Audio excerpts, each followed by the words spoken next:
Thank you, loyal blog readers and podcast listeners, for joining us for our next episode of our weekly series and podcast called the Class Action Weekly Wire.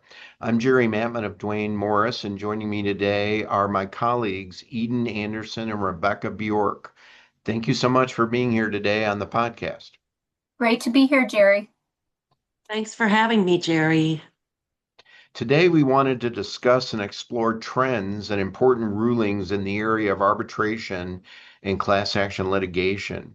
Arbitration has been one of the areas where each year seems to bring new rulings and new gloss to the Federal Arbitration Act. We saw significant Supreme Court decisions this past year, and California courts also continue to reshape the relationship between arbitration and representative actions brought under the PAGA. Eden, when you look at the last 18 months, what stands out to you? Yeah, Jerry, two things stand out. First, the Supreme Court continues to refine the scope of the Federal Arbitration Act's transportation worker exemption. And second, California courts are still trying to answer some fundamental questions about how arbitration affects representative PAGA claims. Let's start with the U.S. Supreme Court. The biggest arbitration decision so far this year is probably Flowers Foods versus Brock. Rebecca, what was that case all about? That case involved delivery drivers who distributed bakery products for a company named Flowers Foods. And the drivers argued that they fell within the transportation worker exemption in Section 1 of the Federal Arbitration Act, and therefore could not be compelled to arbitrate under that act. The company argued that the drivers were making local deliveries only and were not the kind of interstate transportation workers Congress had in mind when it created that exemption. And how did the Supreme Court come out on that question? Oh, the Supreme Court disagreed. The court focused on the role that the workers played in the movement of goods through interstate commerce. And the key takeaway is that a worker doesn't necessarily have to cross state lines personally to qualify for the exemption. If the worker is participating in a continuous interstate flow of goods, the exemption may apply even when the worker's own deliveries occur entirely within one state. And that what makes the decision important. A lot of businesses have assumed that local delivery drivers were safely within the FAA's scope. Flowers Foods suggests the analysis is more nuanced than that.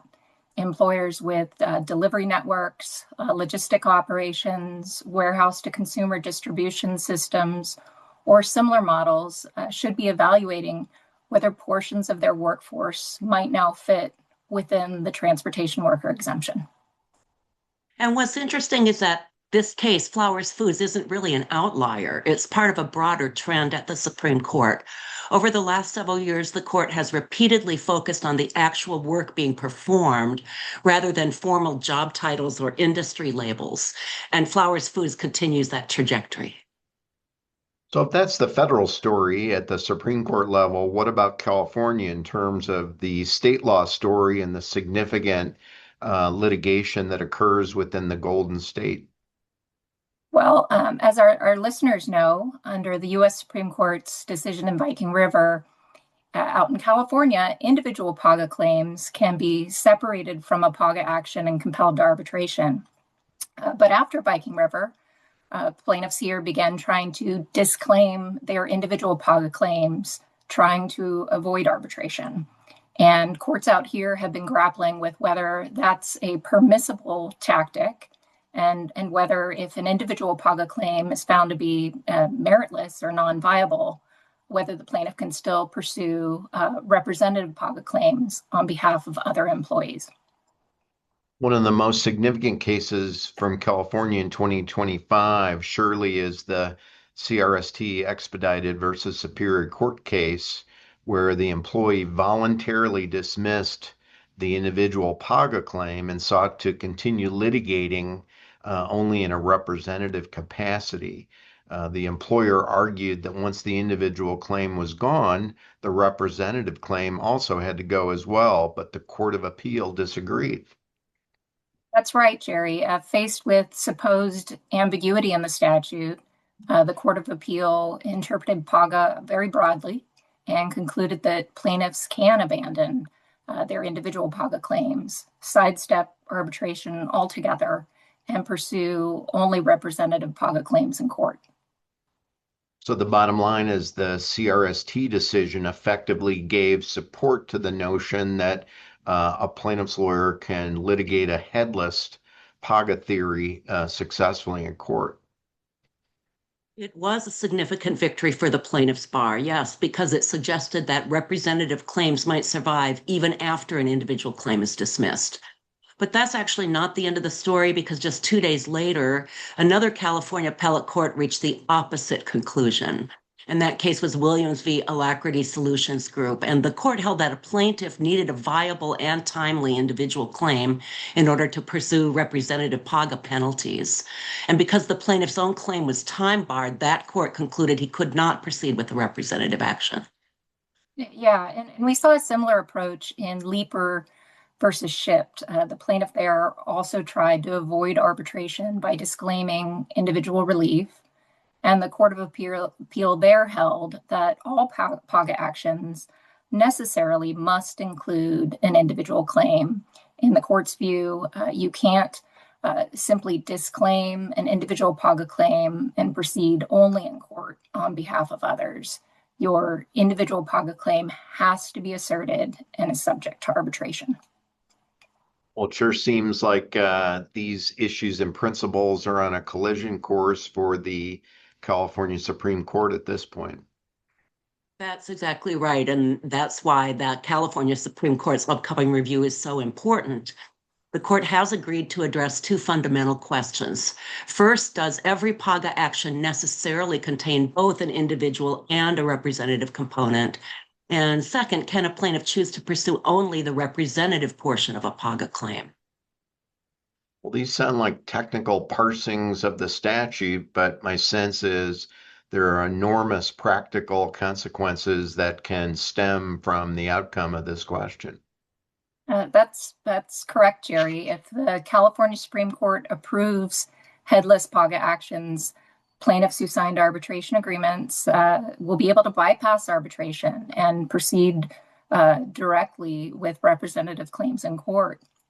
It could also occur, though it seems contrary to the statute, that the court could find that a plaintiff who lacks a viable PAGA claim may nonetheless still pursue representative PAGA claims on behalf of others. On the other hand, if the court rejects a headless PAGA theory, then individual PAGA claims will continue to be arbitrated. And if a plaintiff loses, then their case should be over. Oral argument in Leeper was supposed to occur in May, but the parties had a conflict, and the California Supreme Court doesn't hear arguments all summer long. So even if argument occurs in September, we may not see a decision on this issue until year's end. So we have a ways to go before we will know the outcome. The bottom line then isn't just whether or not an employer has an enforceable arbitration agreement. It's whether under the pertinent case law, a plaintiff's lawyer can structure PAGA claims in such a way to avoid or bypass arbitration altogether. Well, before we wrap up, what are the practical takeaways in your advice for employers given this mosaic of rulings?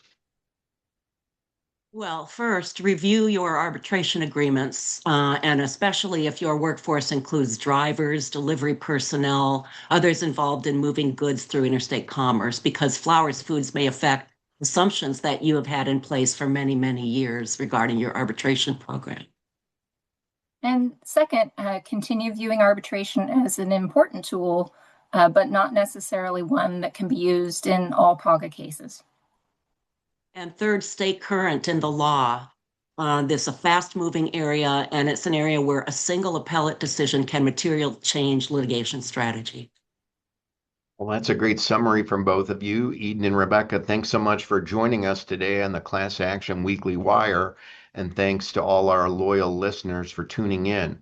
We'll continue to track developments on the arbitration front, and it'll culminate in Chapter 4 of the Duane Morris Class Action Review for 2027 to be published during the first week of January next year. Well, thanks so much for being here and looking forward to being with you next time. Thanks, Jerry, and thanks to the listeners. Thanks for having us.